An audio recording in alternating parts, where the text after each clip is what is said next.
The one time I let him go first, it happens. Forbes? Yeah, he was getting old and slow. You could put a live bomb in his hand and count 10 before he'd drop it. I'll never forgive myself. Oh, this is fine. Some protection they sent me. An old man who walks right into it, and a weeper.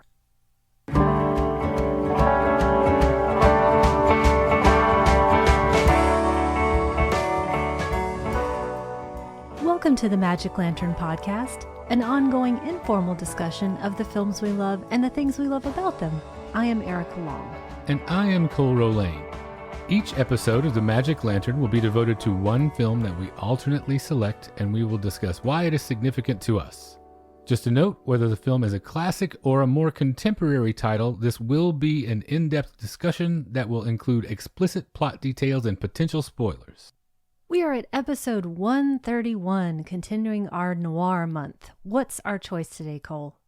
My selection for Noir month is The Narrow Margin from 1952, directed by Richard Fleischer and starring two huge Lantern favorites, Charles McGraw and Marie Windsor.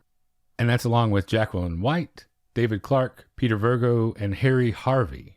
It also boasts an Oscar-nominated screenplay from Earl Felton, who was a frequent partner of Richard Fleischer. It's about a cop who has to escort a gangster's wife who's planning to testify against the mob on a nail-biting train trip from Chicago to Los Angeles with assassins on her trail. One detective with a code is all that stands between her and a cement kimono. Does this tick all the noir bingo boxes? Oh, it sure does, especially as if it was written just for me. I should reiterate this spoiler alert, by the way. This one is probably a little less seen, unfortunately, than some of the films that we usually discuss, and I don't want to ruin the fun twists and turns that this one takes. Watch it first. Because unfortunately, I read about the big twist before I saw the film, and I wish I hadn't at this point, even though it's not, life-changing, and it does unfold gradually. I think there's such a big payoff here that you need to watch it before you know about it. And I came to this one through the Tsar of Noir himself, Mr. Eddie Moeller, and his book Dark City Dames, because Marie Windsor is one of the 6 dames profiled, and so in looking further into the films that I hadn't seen yet at that point, I moved on to his other book, Dark City. So if you haven't checked out either of those two, run, don't walk, get your copies. Yeah, just like it is for me, this is a special film for Eddie too, because in his very first Noir City Festival ever, it was the very first film that he programmed. All right, well, it kicks off with that RKO logo that we love so much. D-D-D-D-D-D-D. I love that radio tower. It's great.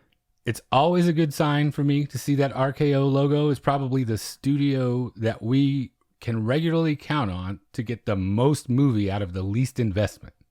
And boy, did they ever get their money's worth out of this one. It was a commercial success. It was one of the few profitable films for RKO that year, and even more for me, I think, an artistic one. Yeah, I think it was their biggest moneymaker that year. This one is what I consider perfect film noir. It's down and dirty. It wastes no time. It confirms all my Hobbesian inclinations that life in film noir is solitary, poor, nasty, brutish, and short. Yay! This movie does not mess around.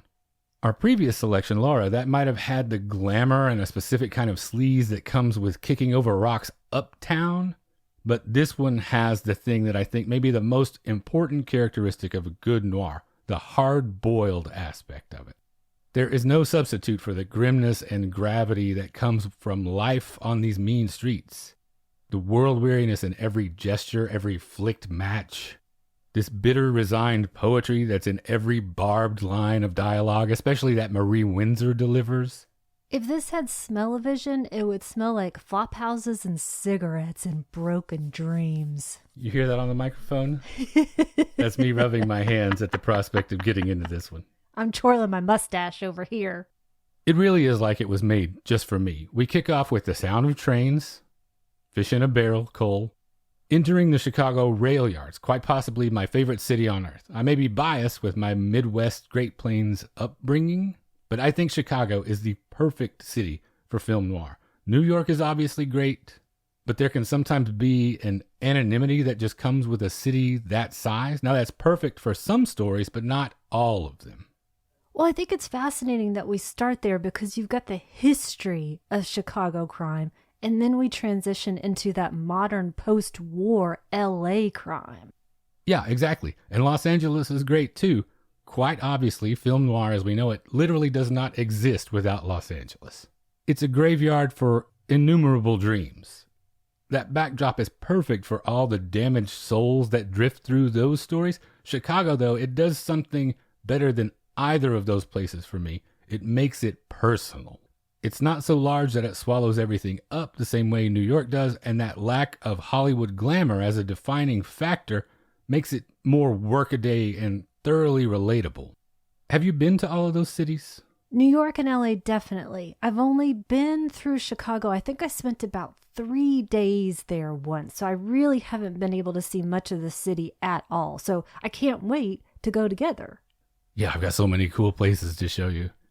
Based on what you know now, though, how do you rate them as noir world capitals? I absolutely see what you mean about Chicago. We get so many of those stories of the seamier side of growing up there that you just start off with a knock against you right away.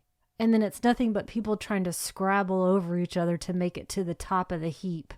So when are we going back? Do we have to pick up any widows of gangland bosses at any point? We would have to keep 6 feet between us, obviously, with the social distancing, so it might make it tough, but we will go as soon as possible. I think if Marie Windsor is in tow, we need to keep 6 feet away. I would break those rules for Marie Windsor. Are there any other cities that you would throw into that mix right offhand? You know, also another thing that I like about this film is that we do travel in it, so we're seeing something of the Southwest a little bit too. And Richard Fleischer was a great person to tackle that assignment. Violent Saturday is another of our favorites. And that really has a specific geographic feel. So it's neat to see these other corners of the world that you might not be thinking about, but the stories are just as sad. The only other place that I can think of right now, just because we did a mini episode on it, is Miami for some reason. Wondering what kind of stories would have come out of that period. And also Boise, Idaho, where I'm from. Boise Noir. Definitely. I mentioned Boise only because, being from there, there's something that Marie Windsor does that sets off the little pleasure alarms in my brain, because she was a Utahn. So the way she pronounces measure and pleasure, I knew exactly where she was from. Well, I will stand on that glass-floored observation deck in Sears Tower, and yes, I will always call it Sears Tower. You are the worst, by the way. Not the Sears Tower part, the standing on that deck. And shout it from there. I love Chicago. I love Chicago Noir. Will you indulge me for a little second while I read you something? Oh gosh, yes, go ahead. Hog butcher for the world, tool maker, stacker of wheat, player with railroads and the nation's freight handler, stormy, husky, brawling, city of the big shoulders. They tell me you are wicked, and I believe them. For I have seen your painted women under the gas lamps luring the farm boys. And they tell me you are crooked, and I answer, yes, it is true, I have seen the gunmen kill and go free to kill again. And they tell me you are brutal, and my reply is, on the faces of women and children I have seen the marks of wanton hunger. And having answered so, I turn once more to those who sneer at this, my city, and I give them back the sneer and say to them, come and show me another city with lifted head, singing so proud to be alive and coarse and strong and cunning, flinging magnetic curses amid the toil of piling job on job. Here is a tall, bold slugger set vivid against the little soft cities. Fierce as a dog with tongue lapping for action, cunning as a savage pitted against the wilderness. Bareheaded, shoveling, wrecking, planning, building, breaking, rebuilding. Under the smoke, dust all over his mouth, laughing with white teeth, under the terrible burden of destiny, laughing as a young man laughs, laughing even as an ignorant fighter laughs who has never lost a battle, bragging and laughing that under his wrist is the pulse, and under his ribs the heart of the people, laughing the stormy, husky, brawling laughter of youth, half naked, sweating, proud to be hog butcher, tool maker, stacker of wheat, player with railroads and freight handler to the nation. Are you kidding me? Listen to that. That's got to be Sandburg, right? Yes. You don't think Chicago is a top-tier noir town? Come down here and say that to Carl Sandburg's face. Because he basically invented film noir, and this is how tough it is, with a poem in 1914. Call Northside 777, City That Never Sleeps, Nightmare Alley, Appointment with Danger. Chicago has a greatly impressive noir lineage and one that has a very particular regional flavor. God, I love Chicago. Why don't you just marry it then? If it was legal, I probably would. And we'll probably talk a lot about noir pedigree in this episode. Director Richard Fleischer, he knew his way around the dark end of the street. He was able to knock this out in about 13 to 15 days, 2 weeks, give or take. Contrast that with Laura, we just discussed, took about 10 weeks to make. And it shouldn't be taken that this was a cookie-cutter effort or full of shortcuts. It's a certain mixture of craftsmanship and chemistry and practice that makes him able to do this so quickly and so well. Each one of these notable examples of the genre, like The Narrow Margin, they have instantly recognizable set pieces, great dialogue, great fight choreography, tons of atmosphere. So quickly and inexpensively made does not necessarily equate to cheap or shoddy.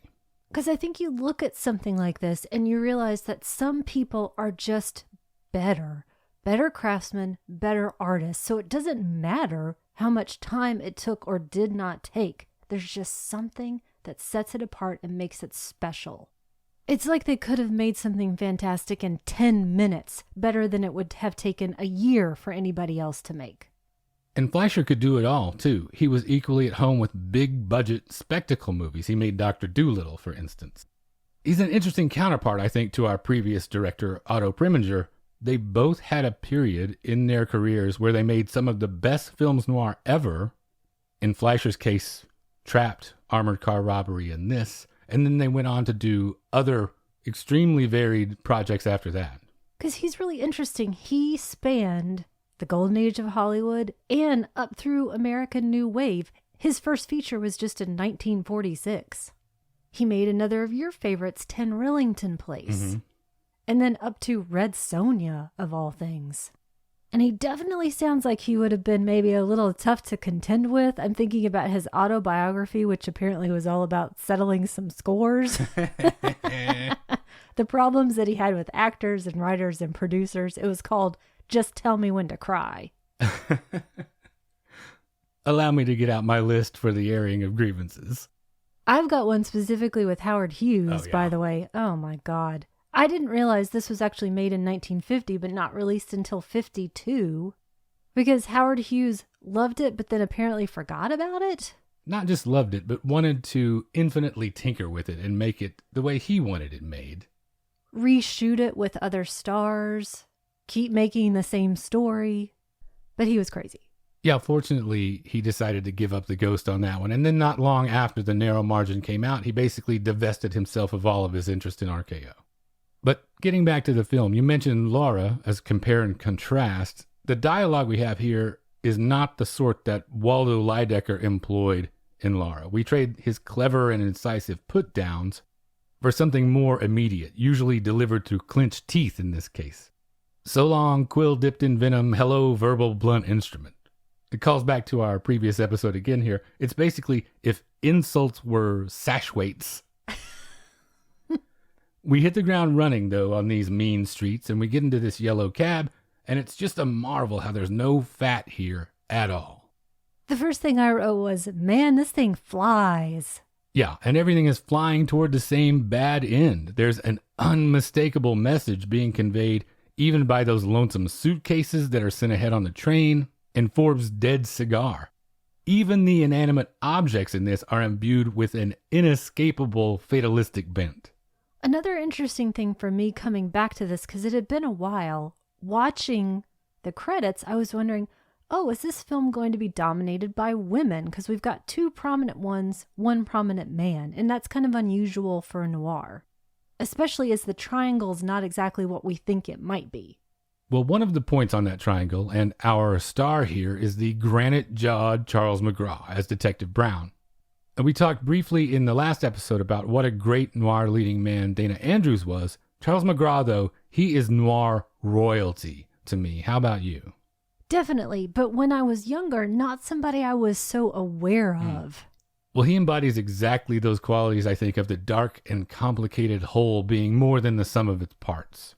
I think here he is used so well. He's allowed to be so complex and interesting, not just a bruiser. Right, it's his first lead. And he could do it all, too. Detective, tough guy, loving husband, psychotic criminal. Do you have a favorite mode for him to be in? Would you rather see him as the good guy or the villain? Well, I think he's great as the villain, but I love him, again, as the more complicated, interesting human being. I really like the character that he played in Roadblock because you got to see yet another side of him. Somebody going on to a darker side for love. And here he also gets to be funny. You see him do everything. And I even love his uncredited early part in The Undying Monster where he looked like such a young, fresh man. When I was reading that early in his career he used to dance in nightclubs, I thought, gee, I can't really imagine that. And now I absolutely can. Sort of that Jimmy Cagney quality of being someone really light on his feet and versatile.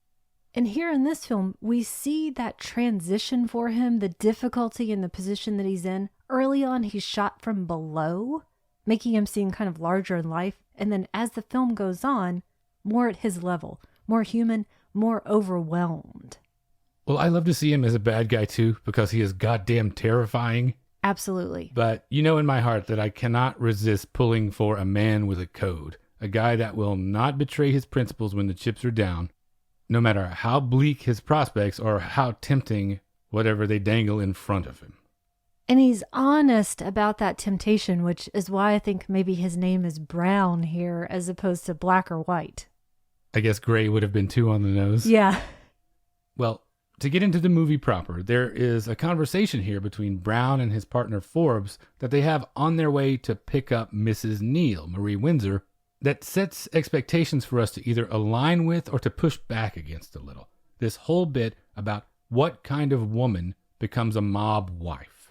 Our protagonist, Brown, he's kind of an all or nothing guy. Having a code doesn't typically lend itself to shades of gray.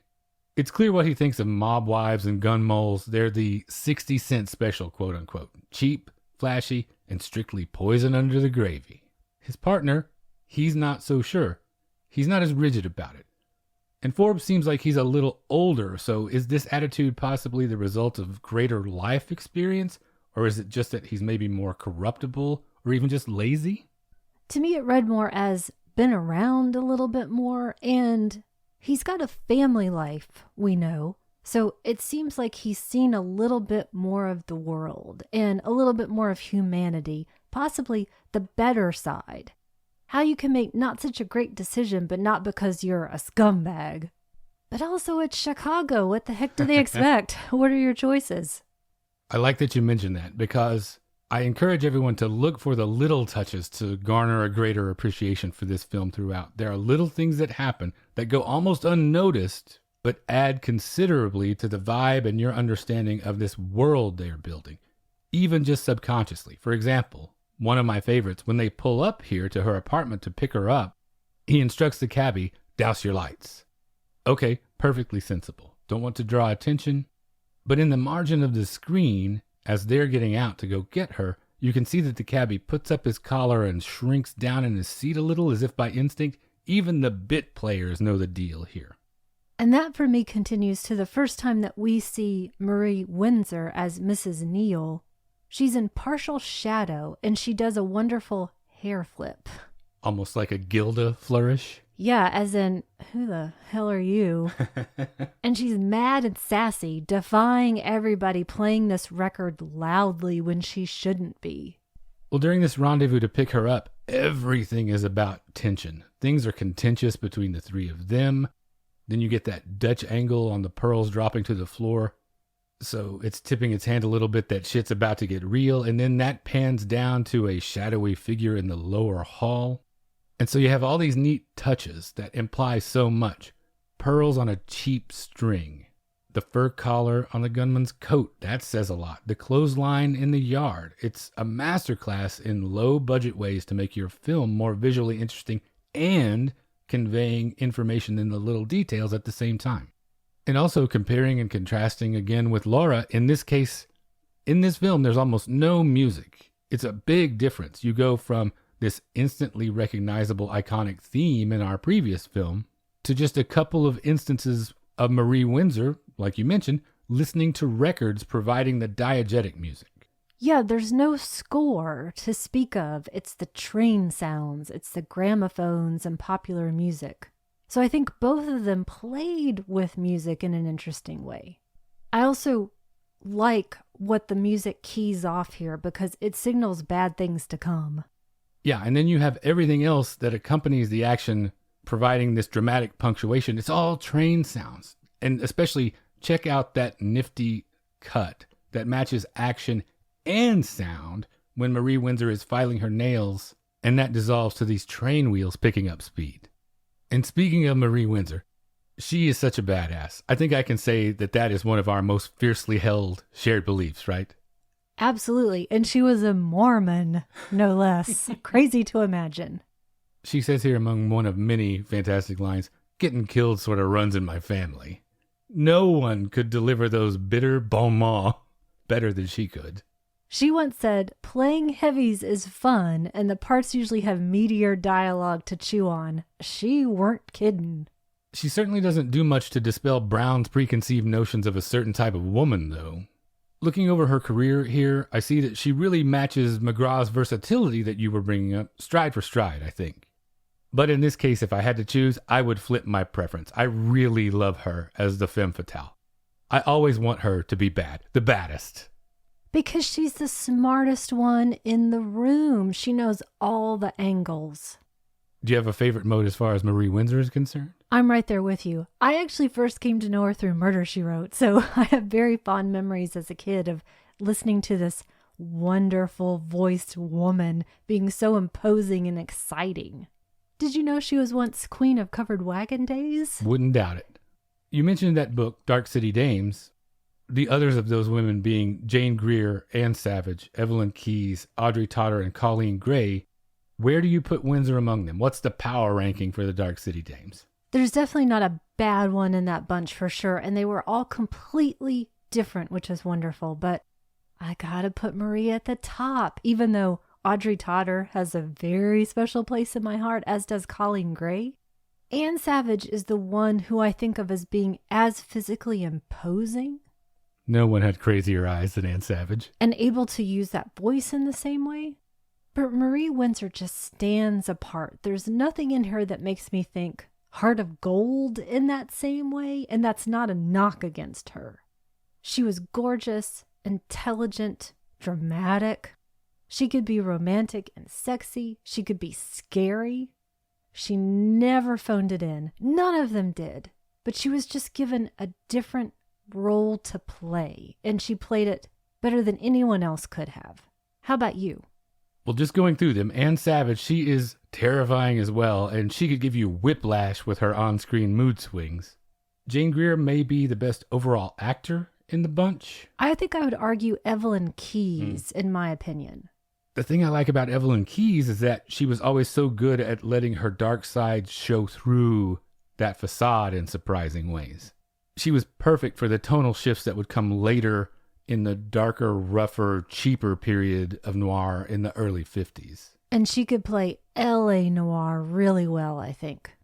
Colleen Gray, she's in one of my desert island noirs, Kansas City Confidential, and she was often more the innocent, so she provides a bit of contrast to the rest of the women on this list.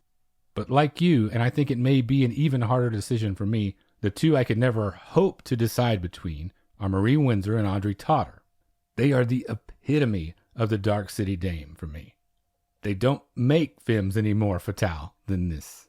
They each had those big eyes that didn't seem to miss a trick and could zero in on any weakness like it was blood in the water. They made everything they wore look swanky, even the most threadbare nightgown. With Audrey Totter, I've modeled my life after her for being physically imposing and super tiny. And you did not want to be on the business end of those barbed tongues. They could verbally rip you to shreds and make you thank them for it in the process. They were perfection. And so, to reiterate, Windsor is perfect to deliver this dialogue that is so sharp and pitiless. In the opening scene that we did, she characterizes Brown and Forbes as an old man who walks right into it and a weeper, which I love. She takes that little beat before she says weeper to turn and focus on him to just dig it in a little bit deeper. And this is just minutes after his partner has been killed, taking a bullet that should have been meant for him. And Brown is going to remind her of that over and over and over. And he wastes no time giving it right back to her here. She is just a COD package, he tells her. If they kill me, it's just a job. You mean nothing. Later, she has this great line about how this train's headed for the cemetery. This may be one of the most quotable noir of all time. For sure. And she also employs that whole femme fatale arsenal, insulting him 1 second and then in practically the same breath attempting to seduce him. Unfortunately for her, he is the exact opposite of Dana Andrews' obsessive cop in Laura. Can you picture this Charles McGraw bringing in a murder suspect for interrogation just because he wants to find out if she likes him? Not at all. I think he just would have rubbed up against her. No, that is against the code. Oh, okay. There is a sorry. code. Oh, I'm sorry. Guys with codes aren't into fraudage. Thank you very much. I forgot that was the term for it. Now, you made reference to this earlier, the speed at which this moves. As much as I love slow cinema, and it's one of my favorite things in the world, stuff like this really makes me wish that every movie was 71 minutes long. This velocity also helps, especially with lesser examples than this, to plaster over plot holes or other deficiencies that you might look further into if the film was more leisurely paced. The gangsters don't know, for example, what their longtime associate's wife looks like. Don't think too much about it. We've got a train to catch. And the cops don't know what she's supposed to look like before they hook up with her either, which also seems odd. And the fact that he leaves her on her own to get to the train seems also kind of weird, but okay. But who cares? Let's get on the train. All aboard. Well, in what is now a foregone conclusion, but still seems incredibly frightening to me, the assassins are on the train. There's no doubt about it. Yeah, the bad guys, they are on to McGraw from the jump. And I think one thing they don't touch on much is how these guys are always one step ahead of him. It really is a nice noirish touch to me. It requires that the viewer put it together and really access the dark side of themselves subconsciously. To get this, you have to understand that corruption is rampant and everyone has their price. What I mean specifically is that these guys couldn't have had such precise information without someone on the inside. They don't outline this for you in any detail, but you have to confront and accept the idea that not all cops are as pure of heart as McGraw and would in fact sell out one of their own. This is just the way of things. This is what being immersed in the noir world does to your sensibilities. Welcome to the dark end of the street. Because think of how many of these stories that we've watched where the cop and the gangster have grown up together and they've gone on these different paths. Or the cop's dad is corrupt, or on and on and on. Brown has a few tricks up his sleeve too, though, so he's not at a total disadvantage. That's a nice move, for instance, with the baggage cart in motion that he uses to give them the slip. But Brown and Mrs. Neal, overall, they're still at a huge disadvantage. The story puts the bad guys right next to them right away, in the same room even. It's insane how much they're constantly brushing up against each other, tangling, tracking each other. There's nowhere to go. They're on a train. Yeah, Kemp, one of the bad guys, he cons the conductor into literally letting him into Brown's compartment before the thing even leaves the station. It's a move that really intensifies the traditional game of cat and mouse that we usually see. I feel like, whoa, hang on, give me a minute. We just got on board. And it's less about editing here and more about these tracking shots and using the space itself. The window reflections, for instance, that will come into play later on as well. And I put that down to Fleischer. This was one of the first uses of handheld camera, by the way. And we're going to see an amazing instance of that in a bit. And it just keeps going on. It never lets up. Kemp comes up empty in his search, but his partner Yost invites himself into Brown's compartment later to see if he can make any headway. They want this list of names that she's going to deliver to the grand jury in Los Angeles, and they are willing to pay a pretty penny for it. It would be enough to set Brown up for a good long while, the equivalent of several years of his cop salary, but he rejects their offer. These close quarters negotiations, they are really something else. Usually it's something you see in a Western, I feel like, heading toward the inevitable showdown. Gangsters are often portrayed as more cowardly, shooting you from a distance or getting you while your back is turned. It's a very Western thing to sit down and look across the table at the guy, straighten his eyes and tell him, here's the deal. What's terrifying to me, what's so tense here, is that he comes in without a weapon. And the question is just how much? Because his argument for having Brown take the bribe is that we'll get her anyway, so why not? And the further implication that he's a dead man anyway. That's interesting because I had an inverse reaction to what was happening there, because when he says as he's leaving, you'll find me when you make up your mind. You're damn right he will. Yost is the dead man is how I was reading that. Oh, okay. Now, instead of just bumping him off and going about their business, do you read this as them affording Brown a grudging measure of respect due to his reputation as an upright guy? Or is it more a case that we think we're so untouchable that we can brazenly conduct our business right out in the open? That's what I think. And I feel like it's also a measure of kind of rubbing his nose in it, that he doesn't have that much power, essentially, because in another film, we would expect him to arrest these people. But that doesn't happen. Also in another film, though, they wouldn't even bother to make the offer. They would just take what they wanted. There's just a different level of drama here. There's so much more to explore in a 71-minute film. Yeah, I said earlier that this for me is a perfect noir. There's not a single wasted motion in this thing. As things go on here, Brown meets a dame in the bar car. Then there's the fat guy in the hall. It's giving us all of our players a little bit at a time. I love the introduction of the fat man, because first he seems to be just a minor diversion, but then becomes this major player as the film goes on. And speaking of the way that noir affects you, I suspect every single character that gets introduced to us here. How about you? For sure. Can you blame me, though, after that shot of the fat guy in the hallway with the lights flashing across his face? It looks like he's one bad day away from needing an exorcist. It's really a great bit of sinister misdirection. Well, speaking of suspecting everybody, let's talk about that other dame for just a second, the blonde. And we've got these two women now, the light and the dark. And again, watch the movie before you listen to this, because you want to see what happens in the way that it unfolds. But I think it's so interesting coming back to this now, watching it again for the second, third, fourth time, that the two women are played off each other physically. They're both taller. They have basically the same hairstyle, which I don't think was just a reflection of the time. I think it was on purpose. Marie Windsor has the longer, more luxurious cut. The other woman, the blonde, the sort of goody-goody a little bit, who turns out to be more interesting, hers is shorter and more matter-of-fact. Their costuming is also the same. They're wearing the same types of things, but with subtle differences. And it also kind of reminds me of Laura again a bit. It's this idea of image and reality.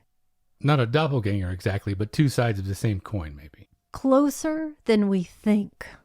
Okay, as if this isn't already ticking all my boxes, like we said, let's talk about this train setting. I am a sucker for this stuff. I would live in a Pullman car if it was possible. Anywhere we travel, we always try to work train trips into our itinerary, whether that's moving from point A to point B or just excursion trains. Do you like this setting as much as I do? No one could like this setting as much as you do, but I really do like it. I love the tight quarters here, the use of the corridors, the handheld, like I mentioned. It is so incredibly tight, even for a B movie, even for a noir. It reminds me in that sort of way of The Hitchhiker that we covered back in episode 103, because it went the other way, filmed in the desert, but with those tight quarters in the car. Both feeling like such interesting landmarks in the use of setting and space. Yeah, this claustrophobic setting, it really enhances this feeling of ever-encroaching danger. In this case, with the antagonist bringing it right into your cabin. You make a great point. Landscape is such an important component to my favorite films noir. You think about something like the setup and how crucial the gym and the locker room are, the sounds, the smells with Robert Ryan. You're in the belly of this cavernous building with him like you've been chewed up and swallowed. And then in Panic in the Streets, another one of my favorites, you have Jack Palance crawling around under the wharf like he is a literal plague-carrying rat. It just shows you how your world can be so reduced. Yeah, and even in the other examples we mentioned, New York City, it has its dark, narrow alleys. Los Angeles has its palm trees with their false promises of sun-drenched pleasures, as you like to pronounce now. Trains have their own signature, though, and they add that mystery and danger. For one, it's literally full of hiding places, a train. There's sleeping berths, closed compartments, moving between cars. And it also has this connotation of relentless forward motion. No matter what is happening, no matter what you try to do to put it off, nothing can stop this from hurtling toward the conclusion. You get why Brown has lost his appetite. Yeah. Dealing with the fact that fate is unstoppable doesn't really go with your pimento cheese sandwich most of the time. And this also plays into the car that's keeping pace with the train on the outside, like they're trying to outrun their own shadow and the looming threat of their inevitable convergence. One thing that I think isn't addressed very often with stuff like this is public transportation. You are carrying on this operation surrounded by people.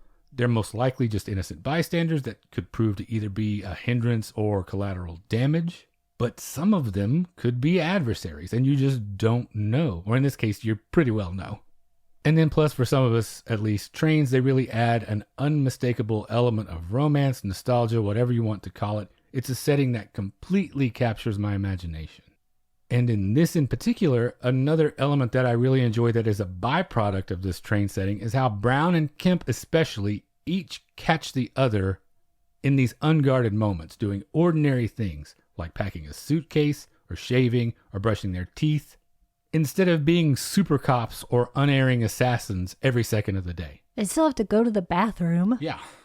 It's unlike a lot of noir in the sense that these moments make the characters feel human and vulnerable in a different way than we're used to. It makes them more relatable, I think, and specifically pitiable, I feel like, on both sides even. It feels banal, and it makes it really easy to grasp how dangers may be lurking anywhere. We're just trying to get on with breakfast or tying our shoes, and someone wants to kill us on this train. And also part of just a larger machine, each of them a cog in their own way and completely dispensable. While we're at it, I want to throw a wrench in that machine and give a shout out to that kid, Tommy, for never shutting up. And being incredibly loud and shrill while he's not shutting up. That little scrapper is going to get his mom killed if anybody does. Don't blame the cops. Blame this kid. He's like Opie if Opie needed Ritalin. He's like Dick Van Dyke's kid in the Dick Van Dyke Show. Richie, yeah, terrible. Well, at one of these train stops at one point, in between dealing with this kid, Brown is sending a telegram, and he changes the wire that he's sending to remove Yost's name from the suspect list. Now, are we supposed to doubt his integrity? Did they get to him with this offer? Did you wonder about him for a moment? Another shout out for just a second before I answer that. Even when they get off the train, it's somehow more tense because there's still no escape. But anyway, I think I read that differently. I didn't think about it in that same way. First, I was thinking, did he mark his name off because he knows that Yost has gotten off the train and isn't actually a player in this particular leg of the action? Or maybe he's thinking, Yost is already dead, or I'm going to take the opportunity to kill him if I can. I'm going to have to watch it again. Well, I would say it's noir. Nothing is surprising, ultimately, and everyone has their price, except for Charles McGraw. So now the gangsters think that Mrs. Sinclair, Jacqueline White, is actually Mrs. Neal, and things are getting a little dangerous here for our innocent bystanders. But a case of mistaken identity is a solution for Mrs. Neal and a legitimate fear for Brown. Ultimately, she's trying anything to get him to budge off of his righteous and noble position, but nothing doing, lady. And there's a great exchange here about all of that, which ends with this bit about, you make me sick to my stomach. Well, be sure to use your own sink. Yeah, it's great. He may not even know why, but his gut instinct about Marie Windsor is right. She is a rat, trying to entice him, basically, to compromise himself and his principles, and not even for her own self-preservation or enrichment. It's because it's a work assignment. Because when we look at both of these women now, they're either play acting or they're hiding, both of them. Because Marie Windsor, as Mrs. Neal, is actually an internal affairs cop setting out, at least in part, to see if she can trap Brown into taking a bribe and exposing corruption in the department. So then, if we reflect back on everything that she's done up to this point, do we think her manner, this aggression, this meanness, this saltiness is a big put on? Is she egging him on by being so repulsive that he would take that bribe and essentially allow her to be murdered? I don't know that it's that well thought out. I think she is specifically playing what she thinks a gangster's wife should be. It's a cop's idea of what a gangster's wife is. Got it. But I do want to say, lady, you're a bum for this. Brown is incorruptible. Did I say that I admire a man with a code? And if she realized that, I don't think she would set out to be the person that would make him just give her over to them, because he's just simply never going to do it. She and the Internal Affairs Department, they're the ones that are thinking small. They're the ones that are giving more of themselves away, thinking that this is going to work on him than anything. I completely disagree. I think it was a big put on, and I think the overall goal was to get that little kid killed. And whatever happens in the crossfire happens. Yeah, absolutely. And I think she would have split the money with Brown and saved the real Mrs. Neal and then had a big heroes parade. No, I think you give her too much credit. She would have taken that money and taken it on the lam. We do have a direct conflict here, though, that happens with this inevitable fight that Brown has with Kemp in the train's washroom. It is so nicely choreographed. This was all filmed on sound stages at RKO, but they do a great job conveying that they are trapped together in these cramped spaces. It's also different in a lot of what you're going to see because it's bloody. You actually see blood, which it sounds strange to say you didn't see a lot of that at that time. It's physical and it feels real. Something else you didn't see a lot of at that time, you already mentioned it, the handheld camera. That wasn't a common practice, so this has a more immediate feel than its contemporaries. You have all these great low angles that make both men seem more imposing, and you often can't get both guys in the frame at the same time. And it's shot so tight that there is no doubt that these are our main actors, not stunt doubles, so it helps suspend your disbelief that much more. And I don't know about you, but in the aftermath of this, I was waiting for McGraw to get sapped from behind in that frame where it's just him and you have Kemp on one side just out of the picture and then the fat man behind Brown on the other side. So there's still this nagging feeling just when an ally arrives. It's really a testament to the pervasiveness of the dirty noir atmosphere. You truly never know who you can trust or how far the corruption goes. And I guess you really can't blame me for feeling that way because more and more baddies keep showing up. You've got Denzel, whom we've been hearing about from the bad guys on and off for a while now. He turns out to be our fur-collared killer, and he's here to straighten things out. Can we talk about how sickly sinister a trademark he has, how he fancies himself this dandy? It reminds me a little bit, if it were another film, Sam Jaffe, I think, would have played that part. Yeah, all he's missing is that little pencil-thin mustache, essentially. Definitely. He's even flashy about it. And what this says to me, he is so good at killing that it has proven to be a pathway to luxury for him. That fur collar might as well be dripping with blood. Now, when they catch Marie Windsor in her compartment, she makes a play for her gun and gets shot for the trouble, but it's the old switcheroo.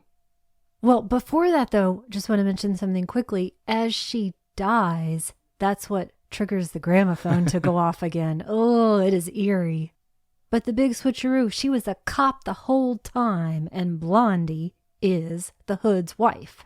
Can I say again what a shitty move it is to put internal affairs onto this guy, especially with all the pressure from this dangerous assignment? Doesn't he have enough to contend with right now? Because when I was first watching this, I thought, in my kind of faded memory, that really she was trying to be a decoy. So they were going to set her up as really the hero cop, the person who was going to take over this super dangerous assignment to help keep this other woman safe. But they didn't go down that road. Yeah, I almost feel like, fine, they deserve this happening to her. If they hadn't been trying to screw him over from the beginning, no one would have gotten hurt. In the meantime, like you say, will the real Mrs. Neal please stand up? Good luck for anybody trying to lay low with that kid in tow. Taking a page from your Marie Windsor character sheet, maybe he could just annoy the killers into going away. A little bit of The Ransom of Red Chief by O. Henry kind of a twist. Annoy the kidnapper so much that they give you back. But to compare this just for a moment again with Laura, thinking about how Laura herself was this created image, and then this film continues to play with that sense of identity in an ingenious way. And one of those ways, actually, now that you bring it up, I love this stylistic touch of how often reflections come into play and how they use that to denote certain specific things about identity. And specifically here, bringing about the end for the killers. There's some improv here, playing for time with the payoff list and using the train that comes alongside to see the reflection into Mrs. Neal's compartment where she's trapped by the killer. I still don't quite know how he pulls this off with the mirror over the sink and aligning his shot, but he kills the bad guy. He got top marks on the geometry section of the sergeant's exam, obviously. I guess so. Yeah, if you need to take aim at the bad guy in the next room, you use the reflection in the window to calculate your angle. Reflections were also handy for sidestepping technical filmmaking limitations too.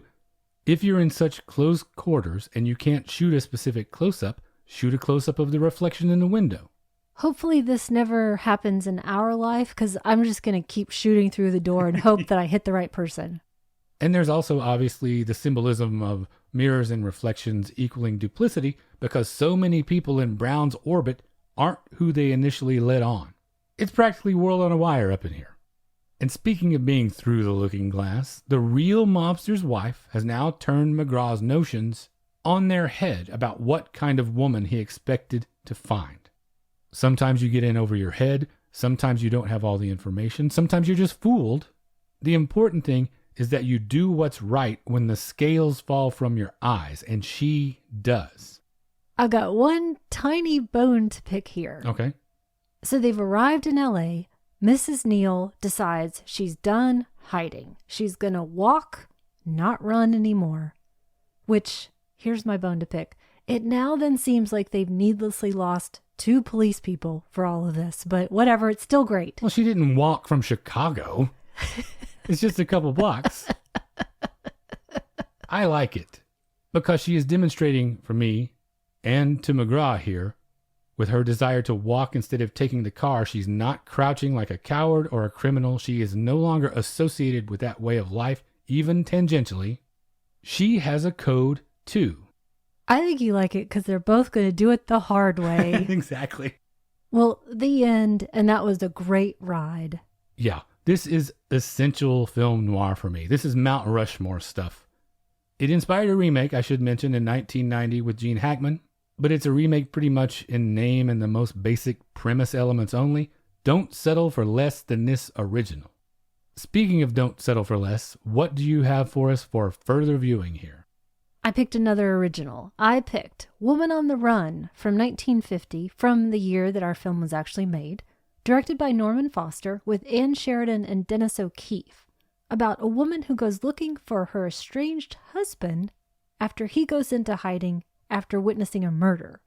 Now, Ann Sheridan unofficially produced this film, which is a big deal, and it was largely shot on location in San Francisco, another great place for noir.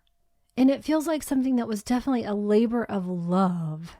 And because of its unique nature, driven by and centered around a woman in another unique role of a non-loving wife, who was specifically also not a femme fatale, that it was largely forgotten for a long time. And we can thank the awesome Film Noir Foundation for not letting it get forgotten permanently.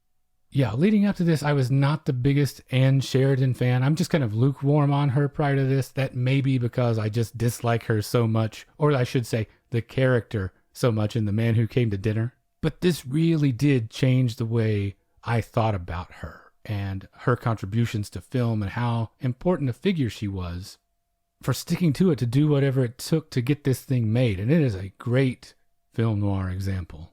So how about you? Well, my recommendation this time is Bodyguard from 1948, and that is again directed by Fleischer, but this time with volatile leading man Lawrence Tierney and Priscilla Lane. It's about a tough guy LAPD homicide detective who gets booted from the force for cutting corners on little things like search warrants or due process. Beating up suspects, probably. More like his superiors, actually, because that's how he also gets slapped with a case of insubordination and finally kicked off the force. It's got Lawrence Tierney's name all over it already, obviously. He then gets a job as a bodyguard, gets framed for murder, and has to think, work, and punch his way out of this trouble. I recommend it mainly because it's good to get an idea of where Fleischer was starting from. It's one of his earliest efforts, and you can occasionally see flashes of what he would later become. He keeps the action even more economical. This one is only 62 minutes. And it is very definitely to the, let's say, cost-effective end of the noir spectrum. It's the kind of thing that you would cut your teeth on, and RKO, if you did a good job with it, would give you another bigger property. It's also a rare chance to see Lawrence Tierney as a good guy, like Charles McGraw is in this. Don't confuse that with nice guy, I should clarify. It's not the 5-star experience that I would consider The Narrow Margin, but it's really intriguing to see how good Fleischer got and making these kinds of movies in just a couple of years. So once again, that's 2 great recommendations, Woman on the Run and Bodyguard. And that brings us to the end of episode 131. If what we do here is valuable to you and you would like to support that, we would certainly love for you to check out our Patreon at patreon.com/magiclantern.